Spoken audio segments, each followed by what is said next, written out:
për të gjithë dhe të mundimshme apo shumë të mundimshme qoftë për të gjithë ato familje që kanë përjetuar praninë e ujit në shtëpi, qoftë për të gjithë ata shërbëtorë të shtetit që kanë qëndruar ditë e natë në krye të detyrës për përballimin e kësaj emergjence natyrore. Të gjithë i ka lodhur ky shi i gjatë dhe i ftohtë i madh, ku nga thjesht pamje dhe rrugëve të përmbytura, shtëpive të dëmtuara apo punëve të ndërprera, tek vështirësia e arritur e qarkullimit apo dhe deri pastaj tek dëmtimet e pronës dhe humbjet e gjysgjallë, krijohet stres, krijohet frustrim dhe në disa raste edhe zemrim. E di që fjala durim mund t'i tingëllojë shumë kujt si një cingërisje e tepërt veshësh, por durimi është i domosdoshëm në kushtet kur për më tepër çka po përjetojmë nuk është thjesht mod i keq. Shiu nuk ndalet me shpifje, si ato që nuk punojnë hidrovorët, lumejt nuk kthehen në shtrat me protesta, si ato që s'kan lidhje fare me arsyen pse përmbyten shtëpitë e ndërtuara në territore shumë vulnerabël. Red nuk shpërndahen me slogane, si ai slogani kronik i çdo gjendje atmosferike të rënduar, të shpallet gjendje e jashtëzakonshme. Këto janë reagime që ushqejnë nervozizëm, jo zgjidhje, ushqejnë ndarje, jo ndihmë, ushqejnë çorodi, jo siguri. Në një situatë si kjo, nuk kërkohen fajtor imagjinar, po ndihmohen njerëzit real. Njerëzit nuk kanë nevojë për më shumë britma, shpifje dhe teori konspiracioni, por për më shumë solidaritet, mbështetje dhe bashkim forcash. Kjo është një gjendje atmosferike e zgjatur dhe e rëndë, e cila nuk ka prekur thjesht Shqipërinë për ndonjë arsye që lidhet me vendin tonë, në ato arsyet që zihen në 700 tenxheret politike mediatike të Mexhelisë shqiptar, por ka prekur një hartë të tërë. Nga Italia në Greqi, nga Malizi në Kosovë dhe deri lart në Serbi e Kroaci, nga Maqedonia e Veriut e deri në Turqi, ku i njëjti i ftohtë, i njëjti shi, e njëjta dëbor dhe të njëjtat përmbytje dhe bllokime kanë krijuar të njëjtën situatë të rënduar në tërësi për njerëzit. Një mas ajri e ftohtë nga veriu është përplasur me ajër të ngrohtë dhe të lagësht nga mesdheu dhe ka krijuar një vorbull atmosferike mbi Europën juglindore, duke sjellë rreshje të vazhdueshme dhe temperatura shumë të ulta. Prandaj edhe lumenjtë rriten përsëri para se të bien, prandaj edhe toka mbetet e ngopur me ujë, prandaj edhe rreshtet e shiut të dëborës marrin një përmas krejt anormale. Ndryshimi klimatik nuk do të thotë vetëm vera më të nxehta, por do të thotë stinë të çrregullta, sisteme atmosferike më të ngadalta, e prandaj dhe më të papritura dhe më ekstrem dhe më këmbgulës në ekstremitetin e vet. Më shumë thatësira dhe më shumë zjarre, më shumë vorbull atmosferike, më shumë përmbytje, është tashmë kuadrati i ri i klimës ku jetojmë, e cila nuk është më klima ku ne jemi rritur. Por patjetër që kur ne vazhdojmë i hedhim plerat rrugëve,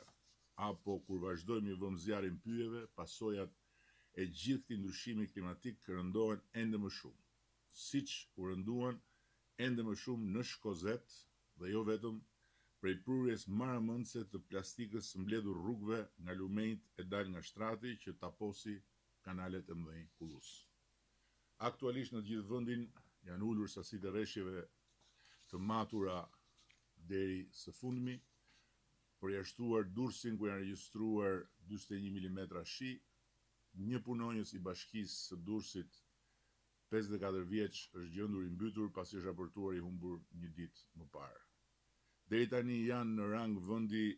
numëruar 1587 banesa me praninë e ujit, janë evakuuar 339 persona dhe 51 familje, po ashtu prania e ujit është konstatuar në 13.211 hektar tokë bujqësore, ku një pjesë janë përmbytur, si kundër edhe disa qendra shëndetësore apo objekte arsimore. Sasia e rreshjeve ka qenë e jashtëzakonshme, deri në 300 mm, ose të ndryshe më shumë se sa sasia mesatare e rreshjeve që bien gjatë gjithë muajit. Pra, rreshjet 30 ditore mesatare të janarit kanë rënë për një periudhë 3-4 ditore. Një fenomen ky që, siç e thash dhe më lart, si rezultati i ndryshimit të klimës, po bëhet gjithnjë e më pak i papritur në mbar botën. Për shembull, në disa zona të ulësirës perëndimore, sasia e rreshjeve në këto 4-5 ditë ka qenë rreth 25% ose sa çereku i sasisë vjetore të tyre në mesatare. Si pasojë një rritje të tillë ngarkese mbi rrjedhën ujore në kanalet e ujërave të larta, kolektorët kryesor kullues, përrejnë malor dhe vetë lumenjt Drin, Bun, Mat, Droj, Ishëm, Erzen, Shkumbin, Devoll, Osum, Seman dhe Vjos, ka ardhur pasoja përmbytjeve pavarësisht infrastrukturës gjërësisht të ripërtrirë të mbrojtjes ujore si rezultat i investimeve të vazhdueshme të dekadës fundit. Aleatët politikë të shiut që shohin tek çdo tërbim i natyrës forcën që do të kompensojë impotencën e tyre kundër qeverisë, kanë llomotitur shumë për gjendjen e hidrovoreve, të cilët kanë qenë në funksion të plot pa pushim, duke evaduar sasirat konsiderueshme të ujit dhe duke parandaluar kështu pasoja shumë herë më të rënda nga rreshtit e këtyre ditëve. Deri tani, shkarkimet nga hidrocentrali i Vaudejës kanë qenë të kontrolluara dhe niveli i lumit Buna nuk ka arritur nivelin kritik tek kapërdresi i Shirgjit, duke shmangur në këtë mënyrë shkarkimin e ujit lumit Buna në Shirgj dhe përmbytjen masive të zonës në Shkodrës, si në kohërat kur qeverisnin aleatët e shiut dhe ajoson përmbytje rregullisht edhe pa nevojën e rreshjeve të mëdha të kësaj natyre. Shkodra ka qenë praktikisht qarku më i prekur nga rreshjet, me vlera shumë të larta në disa stacione, ku janë regjistruar shifra konstante mbi 200 mm në 24 orë. Duhet informojmë me këtë rast se përpara fillimit sezonit me rreshje, drejtoritë e ujitjes dhe të kullimit kanë siguruar gatishmërinë e kanaleve kryesore kulluese, të kanaleve të ujërave të larta, hidrovorëve dhe patjetër edhe të flotës prej 29 eskavatorësh në drejtorinë qendrore. Gjithashtu është bërë inspektimi i sigurisë argjinaturave të lumenjve dhe digave të rezervuarëve. E gjithë kjo infrastrukturë ka funksionuar dhe përballuar sasitë e rreshjeve sipas niveleve të sigurisë së projektuar, përtej të cilave, siç është rasti i rreshjeve krejt anormale të këtyre ditëve, dalja e ujit nga rrjedha natyrale dhe përpasoj përmbytja për pika e zona më vulnerabël për arsye krejt objektive është e pashmangshme në cilin do vend jo të Shqipërisë, po të planetit. Duhet informojmë po ashtu se prej vitesh tani më ne kemi një proces mirëmbajtjeje të infrastrukturës së kullimit, ku përveç remontit të plot të 27 hidrovoreve gjatë sezonit verës, largohen çdo vit rreth 2.5 milion metër kub lumra dhe mbetje nga kanalet kryesor kullues, në një gjatësi rreth 300 km. Vetëm vitin e shkuar kemi investuar vetëm për këtë infrastrukturë të kullimit afro 25 milion euro, ndërkohë që këtë vit vetëm nga bashkitë do të investohen 11 milion euro, apo 8% më shumë se në vitin e shkuar. Po për të dhënë një ide më të plot të transformimit bërë në këtë drejtim, duhet të informojmë se investimet për afro 250 milion eurosh në dekadën e fundit kanë rindërtuar 536 kanale ujitse dhe kullimi që ishin faktikisht thuajse të stërpërgjysmuara në efikasitetin e tyre, kanë përforcuar masivisht argjinaturat që binin nga të katër anët në furtunën më të parë, kanë futur në punë 12 lirovorë që kishin rreshtur spunuari prej vitesh, kanë rritur sigurinë e 44 digave më të kërcënuara, kanë shtuar ndjeshëm kapacitetet e flotës së eskavatorëve edhe në nivelin vendor. Po përtej këtyre investimeve, investimi ynë më i madh dhe më i suksesshëm ka qenë reformimi strukturor dhe transformimi i trutave tona të emergjencave, ushtrisë, policisë, energjisë, bujqësisë, nga trupa pa kokë, pa koordinim, pa bazë materiale dhe të veshur si s'ka më keq, në trupa që vjen lëvizje automatikisht, jo kur fillon furtuna, po sapo leximi meteorologjik paremëron furtunën. Patjetër që ka akoma mësime për të nxjerrë dhe boshllëqe për të mbushur, por e vërteta është se nëse rreshtit e pazakonta të ditëve të fundit ranë dhe përmbytën njësoj vende në krejt rajonin tonë, Shqipëria nuk reagoi njësoj si dikur, kur edhe një shi i zakonshëm bënte ujë dynjan, sepse sot Shqipëria është krejt tjetër. Reagimi i shtetit është krejt tjetër dhe mbrojtja dhe garancitë për familjet e dëmtuara janë krejt tjetër. Unë erdhëm në qeveri në malin e borxheve që na lanë trashëgim aleatët e shiut, ishte edhe një pjesë e tërë borxhesh nga përmbytjet e zonës së Shkodrës. Ne i shlyem një ato borxhe dhe nuk kemi hyrë më në asnjë borxh të kësaj natyre me njerëzit, përkundrazi kemi përballuar me dinjitet njerëzor, shtetëror dhe politik, jo vetëm detyrimet nga përmbytjet, që edhe pse sfidat e klimës janë bërë më të mprehta, kanë qenë sidoqoftë shumë më pak, pikërisht sepse kemi rritur ndjeshëm aftësinë mbrojtëse të infrastrukturës sonë, apo detyrimet nga zjarret, që janë një sfidë e rritur e viteve të fundit, por edhe detyrime maramëndse nga fatkeqësira të mosozotshme si pandemia apo tërmeti, duke dalë më të fortë se përpara fatkeqësive e më të ditur për të përballuar sfida të së nesërmes. Kështu që sot dua t'i siguroj edhe të dëmtuarit e kësaj here se ne do të qëndrojmë me të njëjtin dinjitet njerëzor, shtetëror dhe politik, çdo detyrim ndaj tyre, qoftë për banesat, qoftë për gjën e gjallë. Në ndërkohë, dëshiroj të theksoj se puna intensive dhe mobilizimi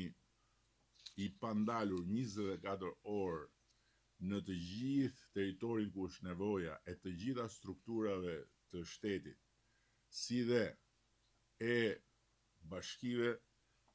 do të vazhdojë pa ndërprerje deri në kapërcimin e kësaj situate të rënduar meteorologjike. Dhe nga ana tjetër, dua t'u them të gjithë deputetëve të shumicës qeverisë të pranishëm në këtë mbledhje përmes Zoomit që të jenë të angazhuar edhe sot, edhe nesër, edhe pasi momenti i vështirë të jetë kapërcyer pranë njerëzve, me njerëzit dhe për njerëzit. Faleminderit dhe po kaloj fjalën tek ministrat që janë në vijën e parë të këtij angazhimi për shkak të detyrës tyre, të cilët do të bëjnë një pasqyrë të përmbledhur të situatës në momentin që flasim. Ministria e Infrastrukturës dhe Energjisë. Mëngjes të gjithëve. Situata sot paraqitet më e mirë në rang vendi, po e nis nga energjia, për sa i përket të gjithë menaxhimit, kanë qenë në terren më shumë se 1600 punonjës, të cilët kryesisht nga data 2 janar janë angazhuar në zonat më të prekura, që janë rajonet e Tiranës, Durrësit, Vlorës, Gjirokastrës dhe Elbasanit, në ndërkohë nga ana tjetër gjithashtu është menaxhuar dhe veriu, por për shkak të investimeve që kemi bërë në veri, zonat kanë qenë më të mbrojtura dhe më pak problematik. Duke pasur parasysh dhe ndryshimin e kushteve atmosferike dje në zonat malore, qofshin këto të veriut apo të verilindjes, kemi pasur disa shkëputje në zonën e Kuksit apo zonën e Librazhdit, por që të gjitha janë kthyer në funksion në kohë rekord. OST-ja sot, operatori i sistemit transmetimit, relaton në raportin e orës 8 që të gjitha linjat janë funksionale, nuk kemi asnjë problematik për sa i përket transmetimit. Ndërkohë, për sa i përket tensionit të mesëm dhe tensionit të ulët, duhet kemi parasysh që gjatë ditës së djeshme, që ka qenë edhe dita kulmore e problematikave për sa i përket kushteve atmosferike, kemi arritur një total të ndërprerjes për 38.731 abonent. Kaq kanë qenë defekte duke e krahasuar me totalin e të gjithë abonentëve që shkon deri në 1 milion. Ndërkohë që gjatë ditës së sotme është ulur numri, kemi vetëm 19.175 abonent në këto momente pranë raportin e orës 8 pa energji, të cilët ndahen në urban 4.786, në rural 10.030, ndërkohë që në rural i thellë 4.359 abonent. Synohet që në orët në vazhdim të gjitha këto të rikuperohen. Përsa i përket në stacioneve, janë të gjitha funksionale në rang vendi përveç 2 stacioneve të cilat kanë akoma prezencë të ndjeshme të ujit, do të thoja që është ai i Kafarajt dhe i Poçemit. Megjithatë, me rënien e nivelit të Vjosës, shpresojmë që shumë shpejt të dyja në stacionet, pasi të pastrohen dhe të krijohen gjithë kushtet e sigurisë, të vendosen në funksion. Përsa i përket kaskadës, kaskada ka pasur prurje të cilat mund t'i quajmë rekord, kemi arritur edhe 3.000 m3 për sekond në liçenin e Fierzës, gjithashtu ka pasur prurje 2.500 m për sekond në liçenin e Komanit. Kuota e liçenit të Fierzës, sipas raportimeve të orës 8, ka arritur në 289.77 metra, prurjet në këto momente kanë rënë, janë 1.500 m3 për sekond, ndërkohë që punojnë, nuk kemi bën punë asnjë nga agregatët, duke ruajtur kështu nivelin. Përsa i përket Komanit, kuota ka arritur në 173.27 metra, prurjet në këto momente janë 950 deri në 500 m3 për sekond,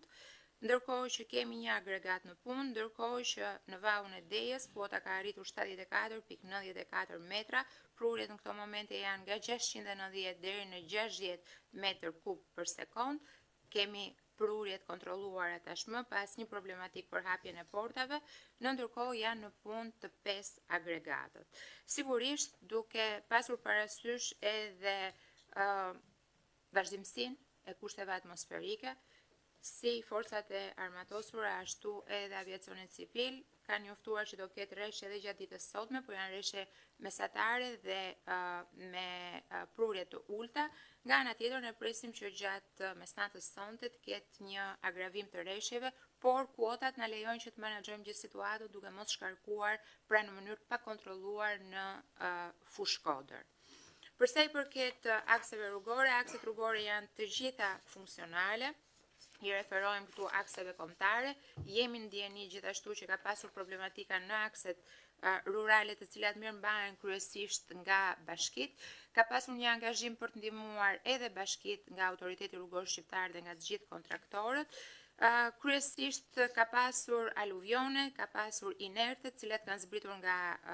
skarpatet e maleve, madje edhe rrugë që janë konsoliduara prej vitesh, siç është aksi nga Gjirokastra në Tepelen, në shkallën e Zez, së bashku me Mirelën dje kemi ndjekur gjithë situatën, kemi pasur aty rënje inertesh nga skarpatet mbi skarpatet e kontrolluara të rrugëve, e përmendët dhe ju.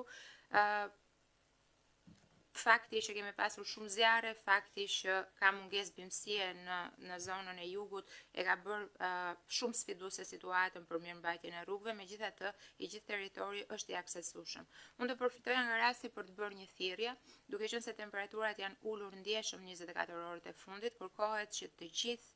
drejtuesit e automjeteve, të cilët aksesojnë zona ku ka prezencë ngritëse apo të bore, duhet përdorin gomat e dimrit ose zinxhirët sipas rastit dhe kërkesës. Policia e shtetit ka qenë gjatë gjithë kohës në komunikim, autoriteti rrugor gjithashtu, dhe është shumë e domosdoshme pasi vërejmë që nuk ka një sensitivitet për sa i përket përdorimit të gomave të dimrit, sidomos në zonat ku ka prezencë të gricës, që është akoma dhe më e rrezikshme se nga bora. Përsa i përket aeroportit të Rinasit, aeroporti i Rinasit është totalisht funksional, vetëm gjatë datës 6 dhe 7 kemi pasur disa devijime të uljeve dhe ngritjeve nga Tirana dhe devijimet kanë ndodhur për shkak të shkarkimeve elektrike që kemi pasur gjatë dy ditëve për shkak të stuhis, ndërkohë që me rishjet e shiut situata është komplet e menaxhuar. Vonesat kanë qenë minimale, ndërkohë janë bërë lajmërimet her pas hershme për të gjithë udhëtarët për t'i mbajtur ata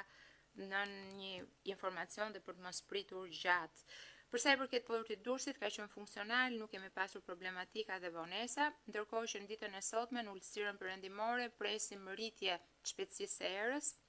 Dje kemi pasur erë deri në 17 metra për sekond, ndërkohë që pritet që sot të arrijë mbas mesditës deri në 25 metra për sekond, çka do ta bëj të vështirë lundrimin. Kemi një parashikim që do të jetë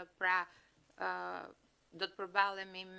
me era nga 5 deri në 6 ballë në të gjithë zonën e Adriatikut, në të njëjtat ballë shkon dhe zona e Jonit, dhe duhet kemi parasysh që lartësia e valëve arrin nga 3 deri në 4.5 metra. Shumë faleminderit. Duke përcjell të gjithë respektin edhe mirënjohjen të gjithë punojësve të strukturave të sektorit energjetik, të sektorit të rrugëve apo të aviacionit civil edhe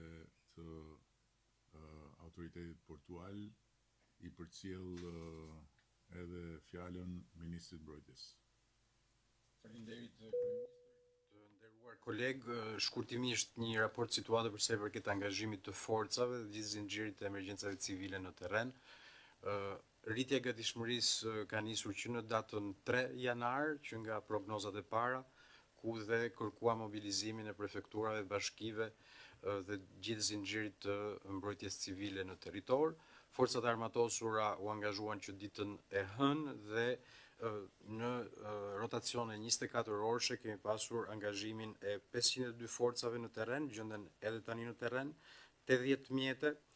fadroma, varka, 22 motopompa, sidomos në zonat e banuara për të ndihmuar përpjekjet e bashkive në evakuimin e ujrave, zjarr fikse dhe autoambulanca. Forcat e armatosura vijojnë aktualisht të jenë të angazhuara kryesisht në Shkodër, Lezhë, Kurbin, Durrës, Fier, Vlorë, Delvin dhe Gjirokastër, për të mundësuar 3 aspekte. Sigurisht përparësia, siguria e jetës dhe nga ana tjetër ndihmesa për evakuimin e ujrave dhe rikthimin e qytetarëve në banesat e tyre. Elementi i dytë, mbështetje në mbrojtjen e infrastrukturave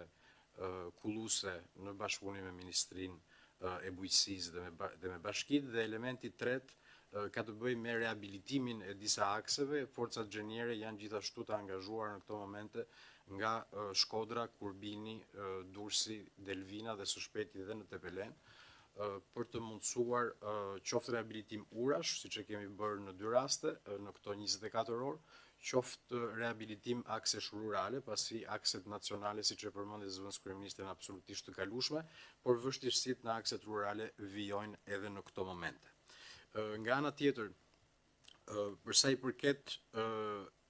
elemente mbështetës për banorët e evakuar, një pjesë e mirë prej tyre,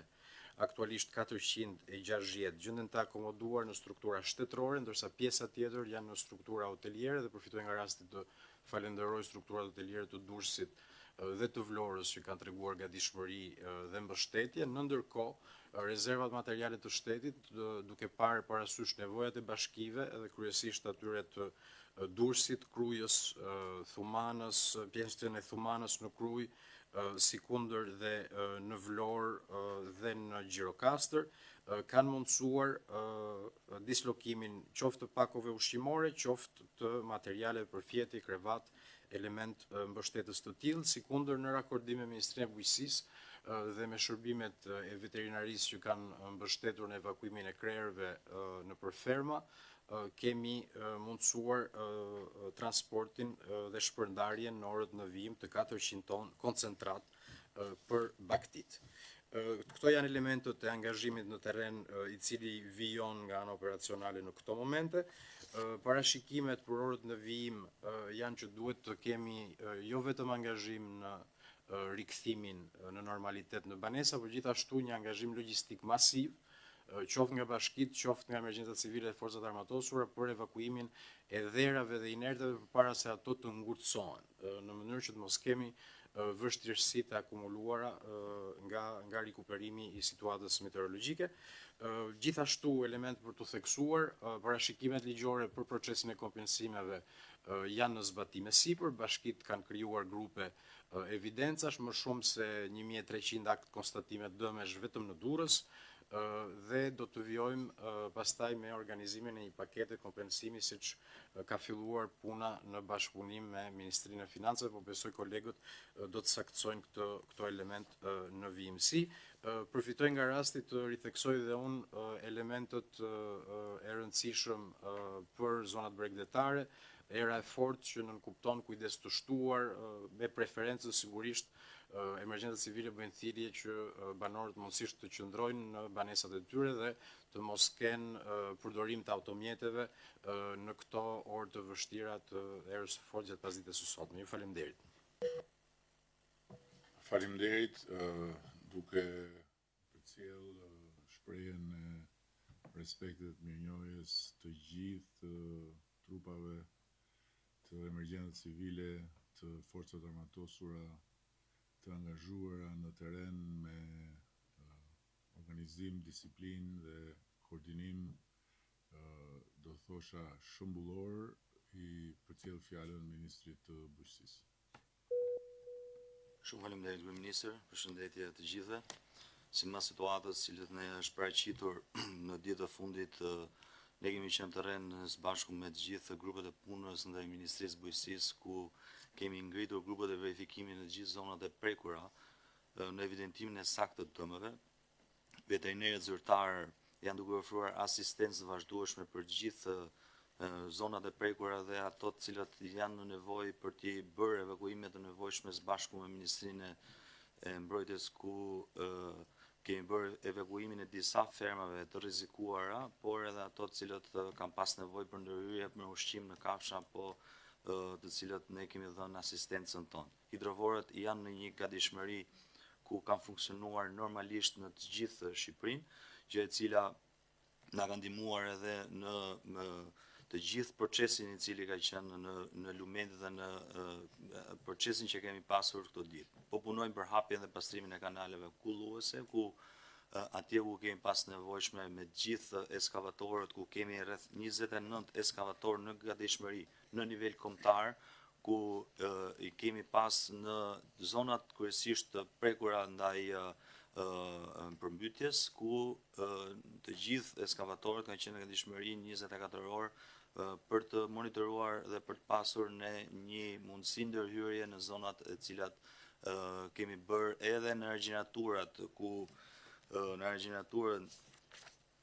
në dy qarje në Sheqeras në Devol dhe mbilisht Shtic, e cila vazhdojnë akoma për ndërhyrjen e këtyre dy qarjeve në argjinaturë, sepse kemi pas një përmbytje të konsiderueshme në këto dy zona. Jemi në punë e sipër, në verifikim në terren së bashku me bashkitë dhe emergjencat civile, në mënyrë që ne të bëjmë saksimin e saktë të dëmeve në bujqësi dhe të gjithë të prekurave të cilët ne do t'i evidentojmë dhe të kemi një pasqyrë të përgjithshme në gjithë Shqipërinë dhe në territorin e prekur. Faleminderit. Faleminderit zoti ministër. Pra përcjell fjalën ministres së Brendshme. Faleminderit Kryeministër, përshëndetje të gjithëve. Edhe Ministria e Punëve të Brendshme në fakt me gjithë strukturat e veta ka qenë në gatishmëri gjatë gjithë kësaj periudhe, duke nisur me strukturat e prefektëve, të cilët kanë mbledhur menjëherë shtabet e emergjencës në nivel prefekture, duke koordinuar dhe duke mbledhur gjithë informacionet e nevojshme që në fakt Në të tilla situata janë të domosdoshme jetike për të koordinuar punën e përbashkët. Nga këto takime dhe nga prezenca në terren kemi arritur dhe kemi bërë të mundur që të gjendemi pranë çdo qytetari që ka patur nevojë qoftë për evakuimet, qoftë për ndërhyrjet menjëhershme në situata shëndetësore apo në situata problematike. Ndërkohë nga ana tjetër është e vetkuptueshme që në këtë situatë Policia e Shtetit dhe Shërbimi Zjarfikës janë në krye të detyrës, kanë qenë dhe do të vijojnë të jenë me mira efektiv prezent në të gjithë territorin. Konkretisht rreth 5500 punonjës të Policisë Shtetit kanë qenë të angazhuar në territor duke mbështetur të gjithë strukturat dhe janë 700 mjete të Policisë Shtetit të cilat janë vendosur në dispozicion për të mbështetur dhe për të ndihmuar. Sigurisht që siç e theksova, e rëndësishme është që përveç qytetarëve të asistohet dhe në kohë informacioni dhe çdo ndërhyrje e domosdoshme. Prandaj për këtë forcat zjarfikse që janë mbi 720 efektiv të përfshirë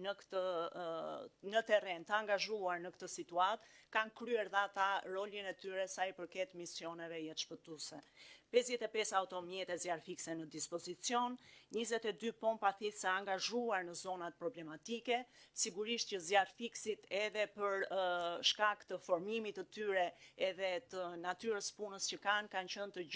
të kudë ndodhur, prandaj vërtet një falënderim u takon atyre. Tani sigurisht që është momenti që ne gjithë jemi të angazhuar për të mbledhur informacione të lidhur me dëmet. E rëndësishme është shpëtimi i çdo jete.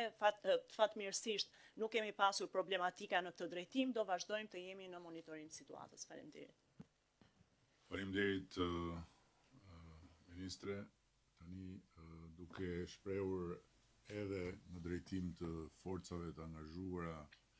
nën autoritetin e Ministrisë Brendshme, qoftë të Policisë Shtetit dhe në mënyrë të posaçme të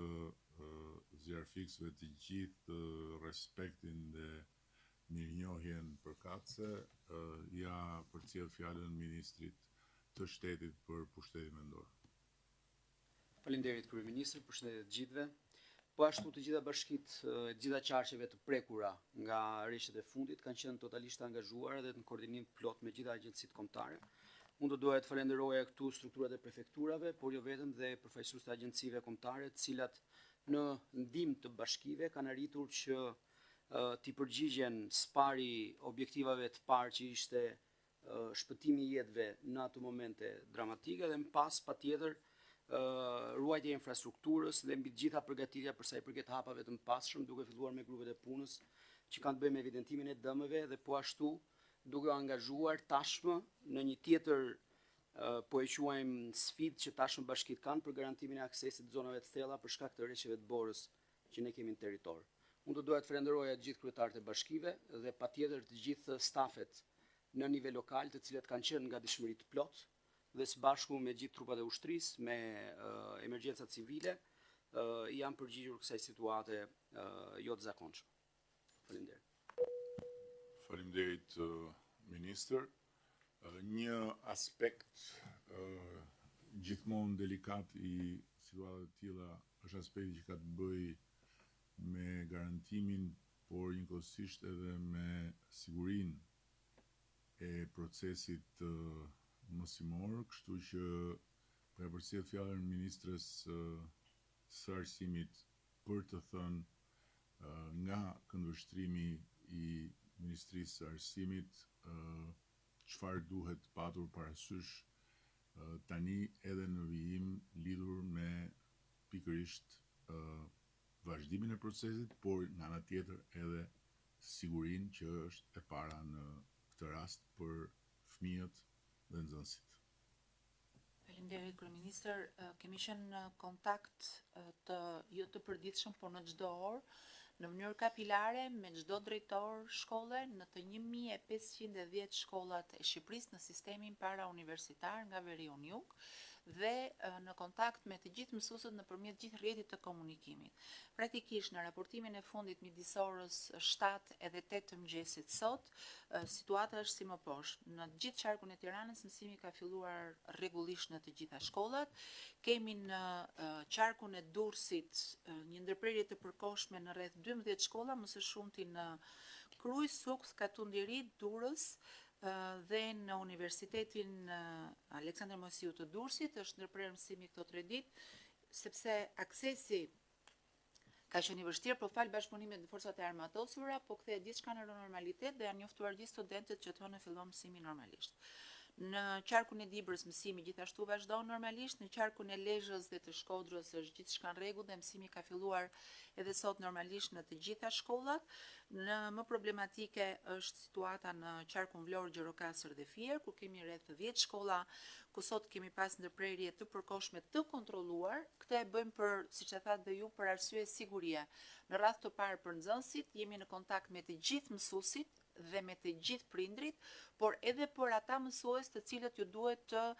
bëjnë rrugë në për zonat më të thella. Dhe kryesisht ndërprerja është bërë në shkolla ku ka zona të thella, fshatra, shkolla të vogla dhe vazhdojmë të jemi në komunikim me ta. Në qarkun e Vlorës, kryesisht në Borsh, Vlorë, Novosel, Orikum,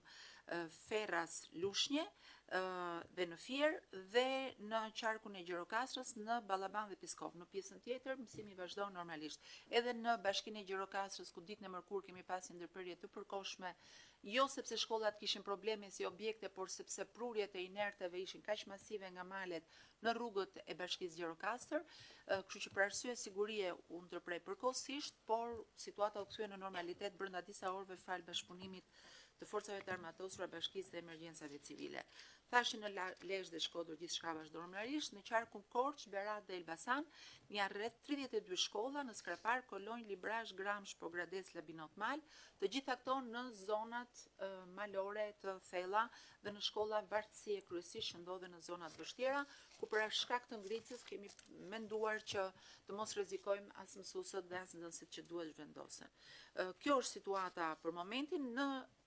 rang vendi, nga 1510 shkolla, rreth 54 shkolla kanë ndërprerje të përkohshme të mësimit sot. E ndjekim në vazhdimsi dhe për fat mirë në raport me shkollat përpara kemi fundjavën, kështu që raportimin e kemi në çdo një orë. Sot në drek do t'ju bëjmë me dije edhe raportimin final, i ndjekim nxënësit derisa shkojnë gjithë në përshpia dhe mësuesët të gjithë në përshpia me përfundimin e procesit mësimor. Kjo është situata. Faleminderit, ministre, duke dashur të marrë shembullin e bllokimit të aksesit në Universitetin Aleksandër Mosiu, dua të ndaj me ata që na ndjekin faktin se për shkak të pranisë vazhdueshme në investimet e bëra në atë zonë, kam parë dhe konstatuar se qoftë në investimin e rindërtimit, qoftë në investimin e akademisë së Manchester City, qoftë në disa investime të tjera publike, është dashur një ngritje e kuotës me shtresa të qëndrueshme inertesh deri në 2 metra në rastet caktuara. Që do thotë që në atë territor kemi një problematik tejet komplekse për shkak të ndërtimeve nën kuotë të zonave informale që e bëjnë praktikisht dhe objektivisht të pamundur që të shmanget pastaj edhe akumulimi i ujit duke u krijuar rezervuare në pikat e banuara, që gjithsesi në këtë rast janë prekur shumë më pak se në të kaluarën, pikërisht fal investimeve të konsiderueshme që ka bërë Bashkia e Durrësit dhe qeveria në mbështetje të Bashkisë së Durrësit. Dua në fund të këtij turi të parë rreth kryesës të jaloj fjalën ministrit të Financave për të thënë 2 fjalë lidhur me punën që njëkohësisht po bën Ministria e Financave që të jetë e përgatitur për të mbështetur financiarisht të gjithë procesin e zhdëmtimeve. Faleminderit kryeministër. Nga ana e Ministrisë Financave, në programin e emergjencave civile kemi parashikuar rreth 30 milion euro, të cilat janë të ndara në shpenzime kapitale për programin e emergjencave civile dhe ka të bëjë me financimin e objekteve apo projekteve të cilat lidhen me parandalimin e fatkeqësive natyrore. Vlera që kemi alokuar për këtë program është rreth 15 milion euro.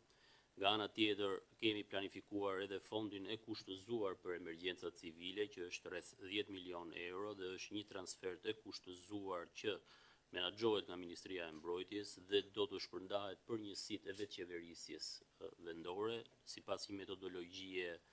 dhe e mbështetur në hartën e riskut, që po kryen kjo ministri. Nga ana tjetër, kemi edhe fondin e rezervë të Këshillit Ministrave, me vlerën rreth 25 milion euro, e cila mund të vendoset në dispozicion në varësi dhe të vlerësimeve që do të bëhen nga strukturat përkatëse për sa i përket dëmeve të shkaktuara. Sikundër kemi edhe fondin për digat dhe rezervuarët,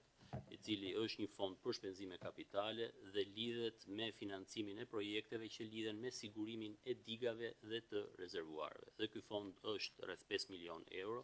Kështu që në total, në qoftë se do të bëni një vlerësim të fondeve që kemi në dispozicion, vlera shkon mbi 50 milion euro që janë të disponueshme për situatën e krijuar aktualisht. Ju faleminderit. Okej, faleminderit ministër. Ne kemi një hartë të qartë veprimi në programin e Shqipërisë 2030 për të rritur rezistencën e infrastrukturës në tërësi karshi këtyre fenomeneve dhe Ministria e Mbrojtjes